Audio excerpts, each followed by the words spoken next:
आएगा welcome the Pakistani father and son reaction. तो कैसे आप सब, मेरा नाम जान यार भाई, भारत में आ रहे हैं 100 महाशक्तिशाली योद्धा जिसको देखकर चीन पाकिस्तान की निकल गई चीखें। 100 योद्धा आ रहे हैं, ये कौन से हैं बे? हाँ ना यार, मतलब के भारतीय सेना के अंदर 100 बड़े खतरनाक योद्धा एंटर होने वाले हैं। देखते हैं तो अभी पता चलेगा कि योद्धा है क्या है। वही ना, क्योंकि भाई साहब इस टाइम तो बड़ा सीक्रेट रखा गया है इसको। वॉच करते हैं आखिर है क्या चीज ये। तो कौन करते हैं स्टार्ट। सेना की ताकत में बवंडर, इजाफे के लिए आ रहे हैं एक साथ 100 योद्धा, लंबी दूरी तक हमला करने में सक्षम। K9 वज्र की ताकत से दहलेंगे दुश्मन। रक्षा मंत्रालय ने LNT के साथ किया 7,628 करोड़ का तगड़ा करार।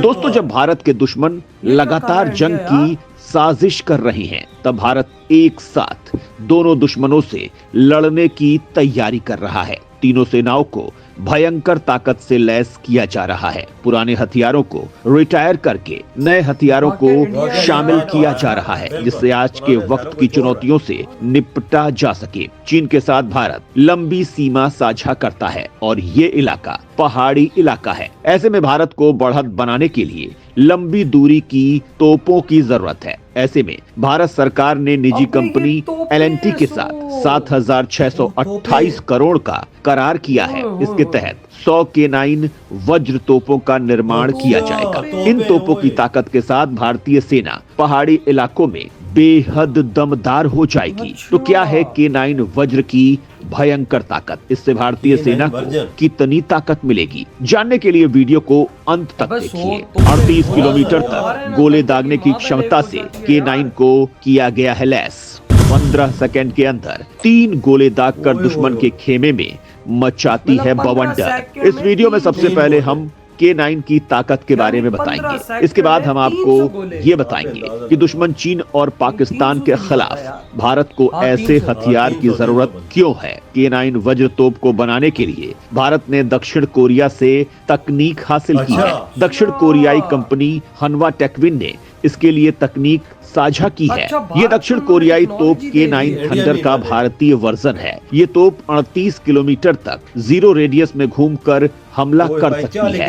155 mm 52 कैलिबर की ये तोप 50 टन वजनी है। ये 47 किलोग्राम के गोले दाग सकती है। रेगिस्तान हो या सड़क, इस तोप की क्षमता में कोई बदलाव नहीं आता है। ये हर मौसम में काम कर सकती है। इससे पहले भी 100 K9 के लिए सौदा किया जा चुका है, जिनकी डिलीवरी हो चुकी है। इन तोपों को पूरी तरह से भारत में तैयार किया जा रहा है। इनके पुर्जे भी 1000 कंपनियां भारत में ही बना रही हैं। गुजरात, महाराष्ट्र, कर्नाटक और तमिलनाडु की कंपनियों ने इसके लिए पुर्जे बनाए हैं। इससे रोजगार के अवसर भी पैदा हो रहे हैं। भारत सरकार इस वक्त रक्षा के क्षेत्र में आत्मनिर्भरता की दिशा में तेजी से आगे जा रही है। भारत रक्षा व्यापार के जरिए अपनी इकोनॉमी को मजबूत बनाना चाहता है। रक्षा व्यापार एक बहुत विशाल क्षेत्र है। अगर आधुनिक तकनीकों पर पकड़ हो तो इसके जरिए रणनीतिक और राजनीतिक धमक भी कायम की जा सकती है। इस वजह से भारत अपनी क्षमताओं में विकास कर रहा है। चीन जैसे दुश्मन भारत के खिलाफ खड़े हैं। चीन खुद को बड़ी रक्षा ताकत के तौर पर स्थापित कर चुका है। कई देश चीन के हथियारों का इस्तेमाल करते हैं। इस वक्त पाकिस्तान पूरी तरह से चीन के हथियारों पर निर्भर हो गया है। वो अपनी तीनों सेनाओं के लिए चीन से हथियार हासिल कर रहा है। चीन बांग्लादेश और म्यांमार को भी हथियारों की सप्लाई कर रहा है। इससे उसकी इकोनॉमी भी मजबूत हो रही है। उसने हथियारों के प्रोडक्शन के लिए तगड़ा इंफ्रास्ट्रक्चर विकसित किया है। भारत की मौजूदा सरकार भी इस क्षेत्र में मजबूत कदम उठा रही है और भारत में हर तरह के हथियारों की प्रोडक्शन यूनिट तैयार की जा रही है। चाहे वो लड़ाकू विमान हो या फिर युद्धपोत, डीजल पनडुब्बी हो या फिर परमाणु पनडुब्बी, K9 तोपों की तकनीक हासिल करने के पीछे भी यही मकसद है। भारत इस वक्त ज्यादातर रक्षा डील में तकनीक हासिल करने की शर्त रखता है, जिससे कि भारत खुद भी ऐसे हथियारों का प्रोडक्शन कर सके। इसी नीति की वजह से आज भारत अपनी रक्षा जरूरतों का 60% से ज्यादा खुद पूरा करने में सक्षम हो सका है। भारत सीमा में 2 फ्रंट वॉर के लिए पूरी तरह से है अलर्ट।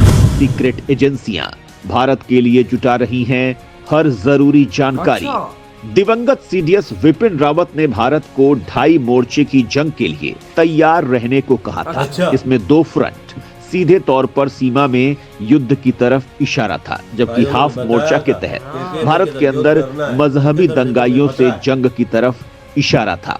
पाकिस्तान का जन्म भी मजहब के आधार पर हुआ था, लेकिन इसके बाद भी हालात वही बने हुए हैं। पार्टीशन के बाद भी जनसंख्या का ट्रांसफर नहीं किया गया और आज फिर से भारत में डेमोग्राफी का बदलाव हो रहा है और कट्टरपंथी तत्व अलगाव पैदा करके भारत के अंदर गृह युद्ध जैसे हालात पैदा करने की कोशिश करते हैं। कुछ वक्त पहले दिल्ली के शाहीन बाग में ऐसा नजारा देखने को मिला था, जहां प्रदर्शन के नाम पर दंगे करने की कोशिश की गई। बाद में गृह मंत्रालय के एक्टिव होने के बाद दंगाइयों और साजिशकर्ताओं के खिलाफ एक्शन लिया गया था, लेकिन पश्चिम बंगाल और केरल में हालात बेहद खराब हैं। बड़ी संख्या में बांग्लादेशी घुसपैठी कब्जा जमा चुके हैं। वो भारत के रोजगार और जमीनों पर कब्जा कर रहे हैं। हालत ये हो गई है, वो पाकिस्तानी आकाओं के संपर्क में आकर भारत में हिंसा और अराजकता फैलाने का भी काम करते हैं। लेकिन भाई साहब जब भारत ठोक रहा है ना,